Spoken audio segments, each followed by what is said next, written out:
कि जोहार का मतलब क्या होता है कितने लोगों को पता है।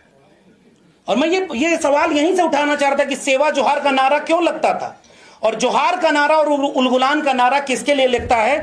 यह बात प्रोफेसर जितेंद्र मीणा ने अपनी किताब में भूमिका में लिखी है। इस किताब में भूमिका जो है वो बहुत महत्वपूर्ण है और इस भूमिका को बार बार पढ़ा जाना चाहिए। यह भूमिका आपको परिचित कराएगी जिन्हें पता ही नहीं कि जोहार, सेवा जोहार, उलगुलान, आदिवासी संस्कृति, आदिवासियों की परंपरा और वर्तमान में आदिवासियों के साथ कितने तरह का अन्याय हो रहा है। इस किताब की भूमिका में वो सारी बातें लिखी हुई।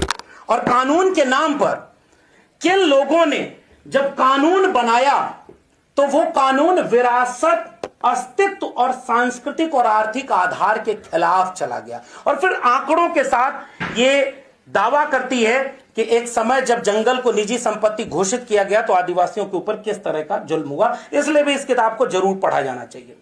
वर्ण सिस्टम जब आरोपित आप करते हैं, और इस किताब को इसलिए भी पढ़ा जाना चाहिए कि इसमें राजा शंकर शाह और रघुनाथ शाह, उनके बारे में बाकायदे एक अध्याय लिखा हुआ है और वो राजा हैं। छत्तीसगढ़ के इलाके में राजा वीर नारायण सिंह हैं, वो राजा हैं।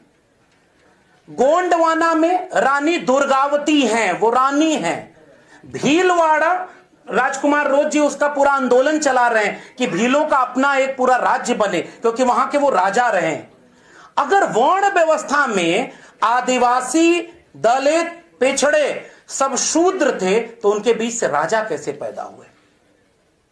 सम्राट अशोक, चंद्रगुप्त मौर्य, देवगिरी के यादव, गुर्जर पाल प्रतिहार वंश, चोल से लेकर के गोंडवाना, भीलवाड़ा, इसका मतलब कि वर्णा सिस्टम न तो आदिवासी पर कभी फिट बैठता है, न दलित पर, न ओबीसी पर। वो एक आरोपित व्यवस्था है जिससे आप अपनी संस्कृति को भूल जाओ और एक व्यक्ति, एक ग्रंथ, एक संस्कृति, एक नेता, एक झंडा और एक ही सब कुछ के रंग में रंग दिया जाए। इसलिए भी इस किताब को पढ़ा जाना चाहिए। डॉक्टर बाबा साहब अंबेडकर, जयपाल सिंह मुंडा, बिरसा मुंडा से लेकर राम मनोहर लोहिया, भगत सिंह, तमाम लोगों का कर्ज है। इस किताब के जरिए उस कर्ज को पढ़ते हुए हमें लंबी लड़ाई के लिए अपने को तैयार करना होगा। मैं फिर से लेखक जितेंद्र मीणा को, प्रकाशक को और आप तमाम लोगों को धन्यवाद देता हूं कि ऐसे जगह पर हमने भूमिका निभाई। बहुत बहुत धन्यवाद।